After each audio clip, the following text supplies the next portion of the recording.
When you make the decision to do what you want to do with your life, just know this: because the family and the friends in your life do not share your vision, in most cases, they will be the first person to try and talk you out of what you want to do with your life. But know this: only those that can see the invisible can do the impossible. You have time. You have the knowledge and the willpower and the discipline to get it done. See, sometimes we can't say, I can do that. But what we can say, that it's possible that I can have my dream as we run toward it, as we work on it day in and day out. Why is it that we don't believe in ourselves? That as soon as things get tough in our lives, we start doubting ourselves. We start thinking that we're not going to make it, stressing, worrying, imagining things that may go wrong in the future.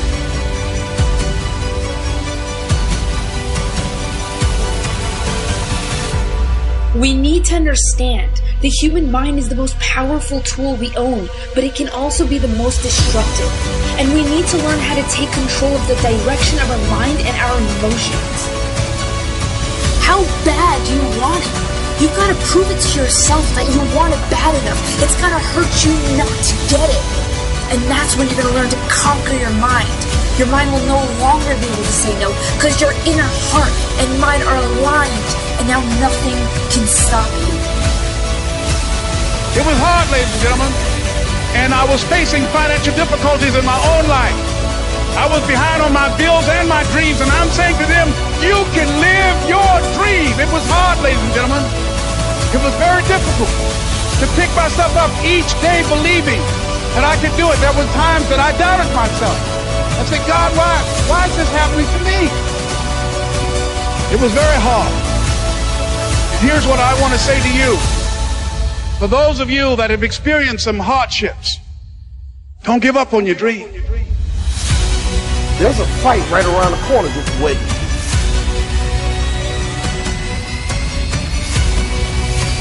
And you better learn how to fight.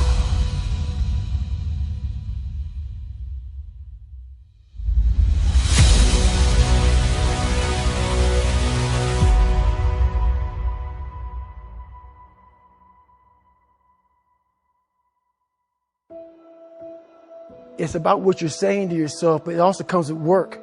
So whenever I was getting beat down, physically, mentally, spiritually, whatever I was going through, just saying, I would put, you can't hurt me. If you want to be great, you want to be the best motherfucker ever at what you do, you're going to be misunderstood by everybody because you're going to be so fucking obsessed and so driven to get there. That's what it takes. That's the truth. It takes every second of your fucking life. Anybody says balance? Yeah, balance is important for a lot of fucking people. It is.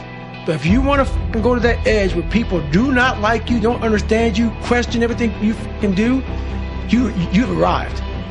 When you are misunderstood to the point where fucking people think you're psycho and you're nuts and you're this and that, why are you in the fucking gym at 1 o'clock in the fucking morning? You just got to doing an op for fucking 13, 14 hours at the Ranger School, man, at the gym. What's wrong? You will never understand what is wrong with me. And that's why I'm so fucking glad you don't. Because I'm in the right fucking spot. When people don't understand you anymore, you're in that spot of obsession and drive. When people are like, what the fuck is wrong with this guy? I don't want to talk to you, man, because you're not going to get it. Once we achieve something, we celebrate for a long years in time. And we wonder, why don't I have drive anymore? Where's it all at? If you don't develop a routine of suffering, and suffering is not like go out and kill yourself every day, it's being uncomfortable. That keeps you hungry every day. If you live in your victories for so long and say, I'm going to go challenge myself for 30 days or for 2 weeks or run this one marathon, and it ends, I did one marathon. Okay? That's why it leaves you. It leaves you because you haven't set up the next obstacle. Obstacles is how you grow. You must continue to have friction. Friction is where growth is at. With no friction, there's no growth. You have to call yourself out. If you're fat and you're f***ed up, I want to hear that. I don't want to hear you tap dancing around you. And a lot of people don't want to go there. They don't want to talk about their childhood. They don't want to talk about their past. They don't want to get to the root of the problem today. They go, why am I not getting better? Because there's a lot of shit in there you haven't dealt with, brother. You know, people go to the gym, like for instance, going through any kind of special operations school.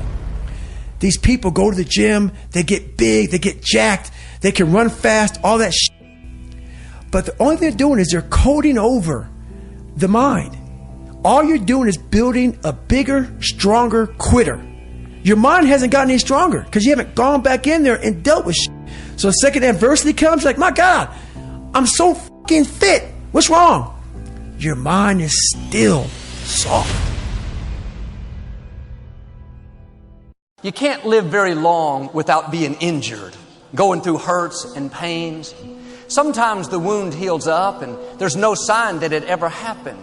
But there are certain wounds that are so severe, a cut so deep, they heal up, the pain goes away, but they leave a scar. Scars from falling off a bike as a child, scars from the surgery to remove the illness, scars from the accident. There are physical scars, scars that we can see, but there are also invisible scars, scars that come from inner wounds, scarred by the divorce, scarred by what somebody said, scarred by mistakes that we made. So often we try to hide our scars. We don't see anything positive about it. It reminds us of the hurt, the sickness, the betrayal. We wish they'd go away. But we need to see our scars in a new light. And that comes from just accepting yourself and actually instead of cursing the pain, because when you curse the pain and get angry at it, you get angry. Every cell of your being goes through that same anger. And what you want to do is just get to that peaceful place within yourself where you say, you know, when you trust in yourself, you're really trusting in the wisdom that created you, you know. And the wisdom that created you is infinite and it's formless. And so your thoughts are in that same category. Have thoughts that are aligned with that divine presence. We become what we think about. Focus on what you want rather than focusing on what you don't want. Who do you want to be? Why are you here on this planet?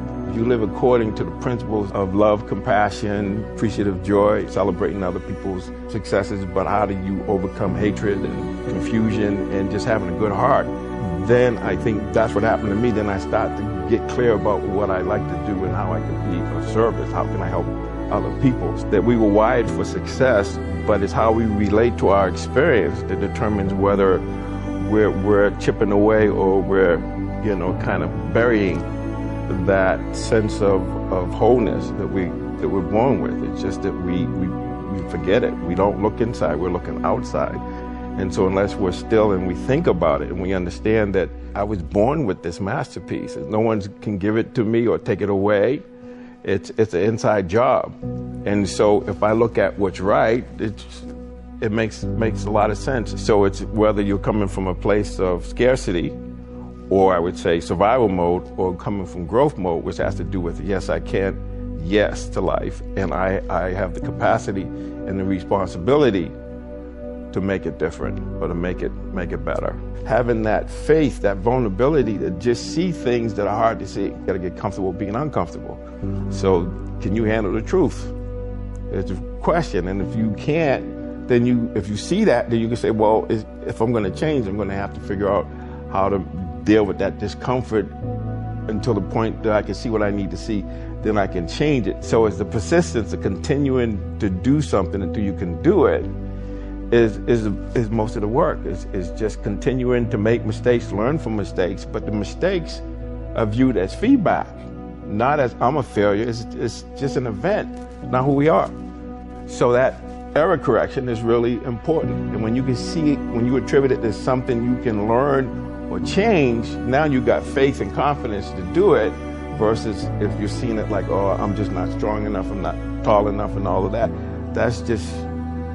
That's what I call the negative committee telling you can't do anything, rather than saying, well, let me see what I can do. So it's like a child learning how to walk, right? Same thing.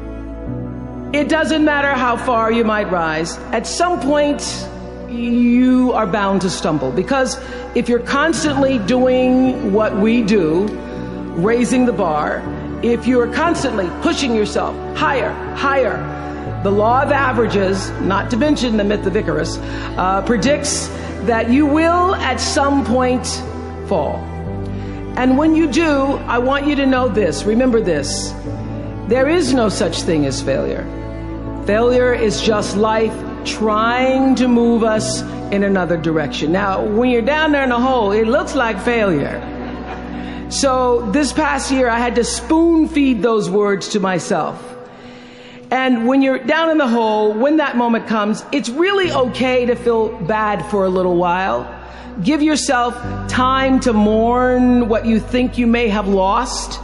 But then, here's the key. Learn from every mistake. Because every experience, encounter, and particularly your mistakes are there to teach you and force you into being more of who you are. You know, Silicon Valley tends to be liberal. Everyone knows that. And the reason for that is that there's a tremendous number of entrepreneurs there. And entrepreneurs tend to be high in openness and lower in conscientiousness. So they're creative, but they're also willing to break rules, you know, which you kind of have to do often. Hopefully not to a criminal extent, but you have to. Well, you know, it's tricky when you're trying to establish something new, because look at a company like Uber, you know, they had to bend the rules to be successful. And those companies that have rented those scooters out and put them on the streets everywhere, you know, they just kind of went ahead and did it. It's not something an orderly person would do, because they'd ask for permission, whereas the people who started these scooter rental companies just said, well, what'll happen if we put them everywhere? And the answer was, that seemed to work. But, you know, you have to have a rule-breaking proclivity in order to manage that. History has proven that those who dare to imagine the impossible are the ones who break all the human limitations. In every field of human endeavor, whether science, medicine, sports, arts or technology, the names of the people, just now I listed some of the names of the people who imagine the impossible are engraved in our history. By breaking the limits of their imagination, they change the world. You take C.V. Raman, you take Newton, you take Einstein, you take Chandrasekhar. By breaking the limits of their imagination, they change the world.